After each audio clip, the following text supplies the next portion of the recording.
that, we're gonna jump into game number 4. Back to Bermuda, back to where Free Fire first was birthed, and back to where Expand loves this place called Clock Tower. Let's see if or not Nope. Clock Tower this time is gonna they're like, no, Mustache, we're still gonna spread out. We're gonna spread our wings all over the map and play our chances. I mean, what are they doing? Are they practicing their gun skills, like to see if they can take like 1v2s and all? Or are they practicing the capability of reviving team members? Because I think they've proven that they can revive team members already by now. To be fair, you've gotten close to coaching them. I have no idea. I mean, I don't even want to talk about that because it's not public. Thank you very much, Husky. But Okay, wow. To be frank, you know, just based on what they have, based on what we know about this team, there's definitely some coordination issues that need to be addressed. I think for Expand, probably still figuring that out.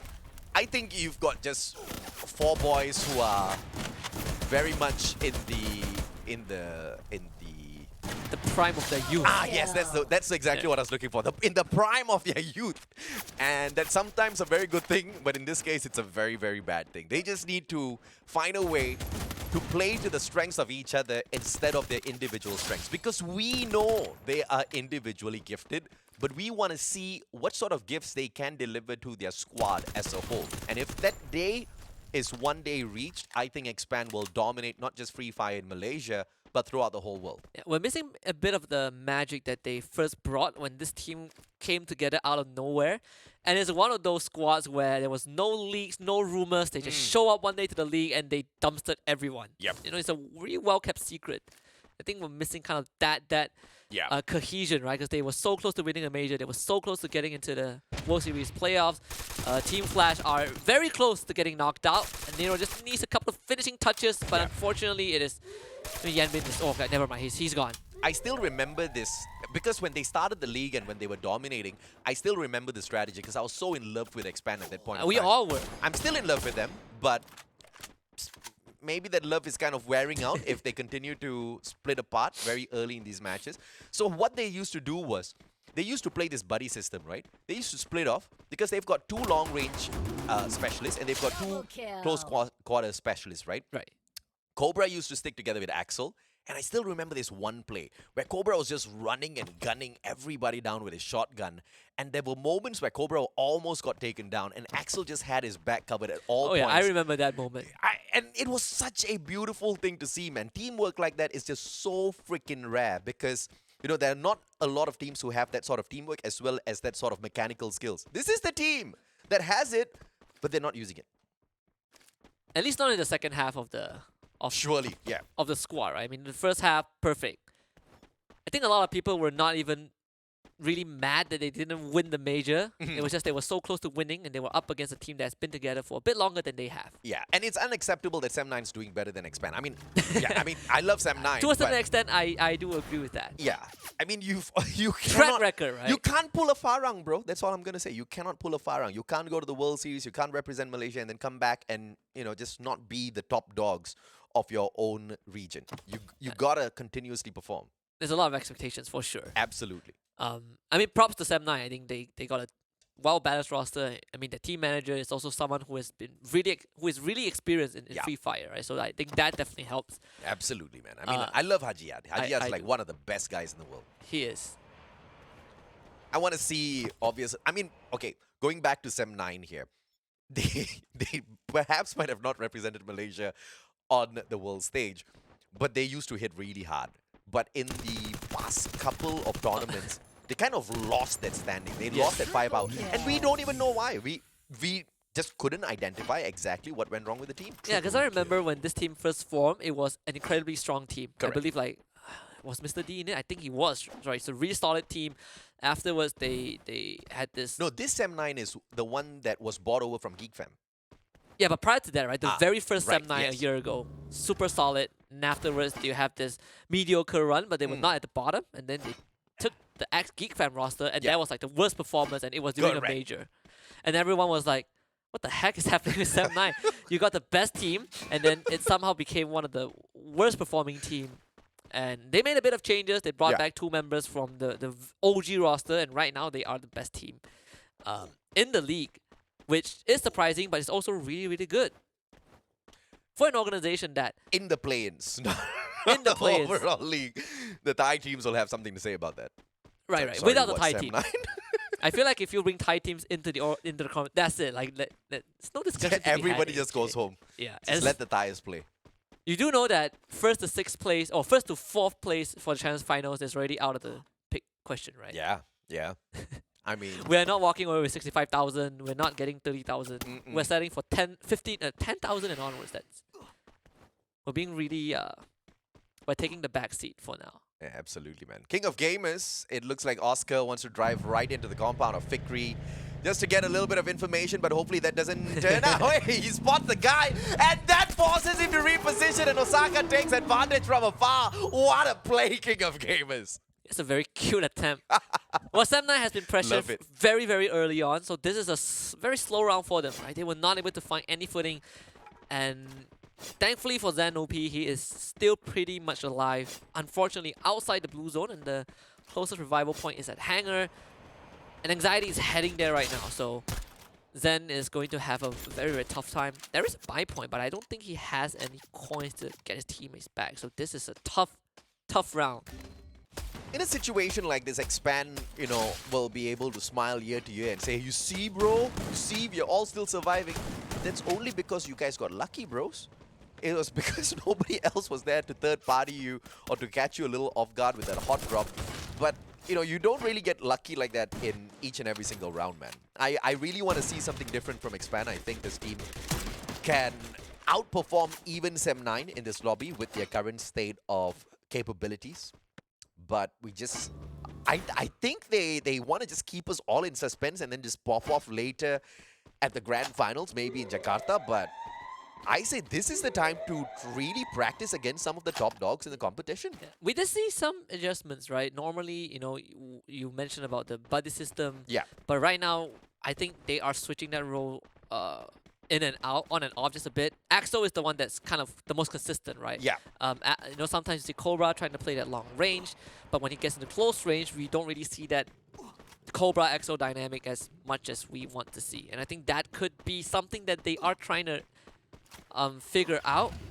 I don't know why I say figure out. It has been there for a long time. I think they're trying to practice that mainly because there are times where they get caught out in the open and they end up with guns that they are really not comfortable with, and they're trying to practice with the kind of weapons they don't usually bring out onto the battlefield. That's fair enough. Which I'm all for, but not in a circuit like this. You practice when you're not playing in the league. You practice like after breakfast. Pretty sure they are Before smashing lunch. like your normal lobbies. That's why it looks so good.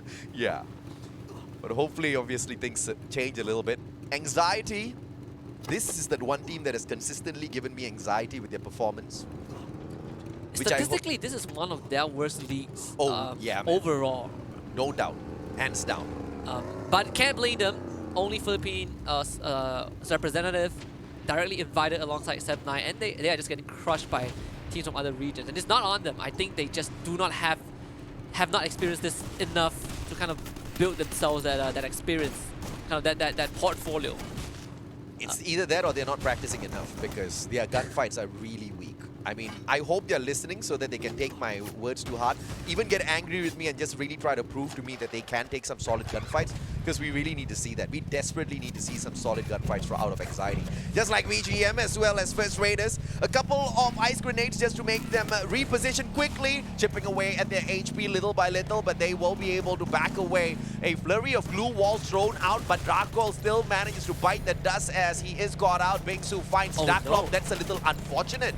Yeah, and just kind of a team knockdown with the ice grenade. First Raiders able to lay down a bonfire, get the members back up, and now they're mounting a counterattack, going for the rush. Darko actually does not have enough bullets, doesn't matter. That one small mistake from VGM was enough to cost them this entire round. Anxiety did watch that happen, and they did get a knock on the Darko. But the question is, will Anxiety go for the rush? While Soda just blew himself up, Anxiety deciding to kind of hold right back. Domai can't take a fight because he only has 2 blue walls on him, so they run the other way. Good on them. That's the good decision made. And Team MDH, on the other hand, they will have to deal with Expand, who are slowly trying to storm their front. And the boys are sticking together. Let's go, baby. Yeah, unfortunately, Dewa United were able to pick off Cobra from long range. Huang An getting knocked down as well. Dewa United really playing spoilers from afar. And guess what, AJ? Heavy is nearby as well. So this is not going to be easy for either Expand or MDH. The good news is that both teams still retain the entire squad. Bad news is that there are multiple teams watching this happen. Yep, and they just have to be a little careful here. They need to keep their eyes on MDH above and beyond everything else, because a couple of grenades through those windows can be the world of difference. But now MDH moving straight into the compound of Expand. Expand needs to turn this around instantaneously, and they do exactly that. A good shot by X-Roy. He doesn't back away. Rue manages to find too fast as well, so that's a 1-for-1 trade on both sides, but UK can still get picked up. Huang down on the ground, and Expand really putting the hurt now onto MDH, who dared step into their compound. Yeah, X-Roy really throwing his life for this, but they still need a bit more XL, trying to go for the revive. Needed a bit more. Just needed half of a second, but MDH just swung Expand and knocks them out. Probably the closest fight we've seen so far, but Expand just could not hold on. 4th round in a row, AJ, that Expand got nothing done. KOG, on the other hand, trying to do some numbers onto Heavy, but this is not going to be easy though. Me now down to 18, has the bonfire and the inhaler to top his health back up. Tom XT also catching a nade in the face, but Fudai does have the grenade launcher, so both teams getting a 1-for-1 trade. But it's KOG who are on the back foot. Another trade. Fudai just using me now as a bait. KOG down to just 1 member, and Heavy should have this in the bag. Unfortunately, Fudai gets knocked. His bag from Deva. They have just crashed the party. Heavy were not ready for this. Buffalo holds on just for a bit longer. Deva knocks out KOG. Farang somehow still in this fight, and they showed up. Just gets knocked by the grenade. Buffalo takes down. It's Dewa winning everything. And Victor is the happiest man in the world right now. He's like, yes! Third party vulturing once again, and Dewa are the biggest winners in that encounter. They came at the right time to eat up both of the squads who were heavy in battle. They took away all of it. 6 eliminations just from this alone, and Heavy almost got the job done with those nades. Yeah, Heavy was having such a good time, and Dewa showed up, and Farang somehow showed up from somewhere. Dewa wins that one, and Farang perishes as well. Skanaho catches out Spade. 6 more teams to go. Anxiety doing a pretty good job keeping the entire squad alive. Sem9 split from one another, pressured by Axis. Dewa just continuously using this advantage to pressure MDH. Anytime you've got a Groza in your hands, everybody else better watch out, man. And Dewa just uses the gun to perfection. But Anxiety, just a little bit of a shockingly good performance this time around. But they need to find that circle a little better, because they have managed to get into it, but no defensive compound to kind of maneuver around. So that's going to force them to use a lot of their utilities very early on before that final battle. Axis Esports, on the other hand, faces the exact same situation out in the open. This is just like an open season for everybody else against Axis. Did they not have enough glue wall? The whole team just tried to run across the open ground. For 1 glue wall. I think they used like, what, 2, 3? Definitely not enough to keep themselves in the game. They still have 1 more guy left alive. Can say the same for MDH. Dewa down to 2, unless they can get Rain back up. So First Raiders having a time with their lives coming into this one. MDH getting knocked out. Anxiety is still alive, so that's a positive for the Philippines. Let's see if they can make good work of this. Just play this game of patience as long as possible before interfering. Dewa will survive with 1 final player inside of this next circle. The final one to be played. 8 more seconds. Circle starts moving. Anxiety better get it moving as well. And it looks like First Raiders are not going to try to be the first ones to engage with Dewa. Instead, they want to gatekeep a couple of these other teams, especially Axis as well as Sem9, were quite far away. Hawkeye actually kind of driving into the center as well, trying to secure a good compound for his team. And they've been able to do so. So Anxiety makes it in with someone watching the outskirts as well. First Raiders though getting 2 more in a row, and that's going to be Sem9 out of the equation. Axis Esports follows suit. Down to the last 3 teams, and First Raiders looking for the second possible booyah. Yeah, First Raiders played that so well, gatekeeping the rest of the teams, and they managed to bag the best out of that engagement. Dewa, they lose Bams. Virus all alone now. It's nowhere near to pick up his team member just yet, and Virus needs to make a beeline for this if he wants to stand a chance, because a 1v-all is not going to fare well for Team Dewa. Kanoho, that one nade does not connect, but he has got a couple of more in his hands. All about the placements now. Goes in for that toss, and that one goes wide as well. One final grenade to play around with, and Kanoho decides not to waste it. That's a good decision, as the rest of Anxiety, they flank around the right-hand side. Yeah, you need the golden arm of Kanoho right now. This is the moment where Anxiety has the best chance of not only scoring a Booyah, but putting up a heck of a performance. As Darko, he is going to start flanking from that left side. Anxiety about to get pincered. They have to win these 1v1. Kanoho, though, getting backstabbed by Ikao. Anxiety needs to provide assistance right now. They need to win with numbers advantage, but Lozzie has already gotten 2 of them. Showmai and Hawkeye both go down, but they were able to trace Souza back. Anxiety not having the numbers in their favor, though. Virus is still hiding, and he finds Toby.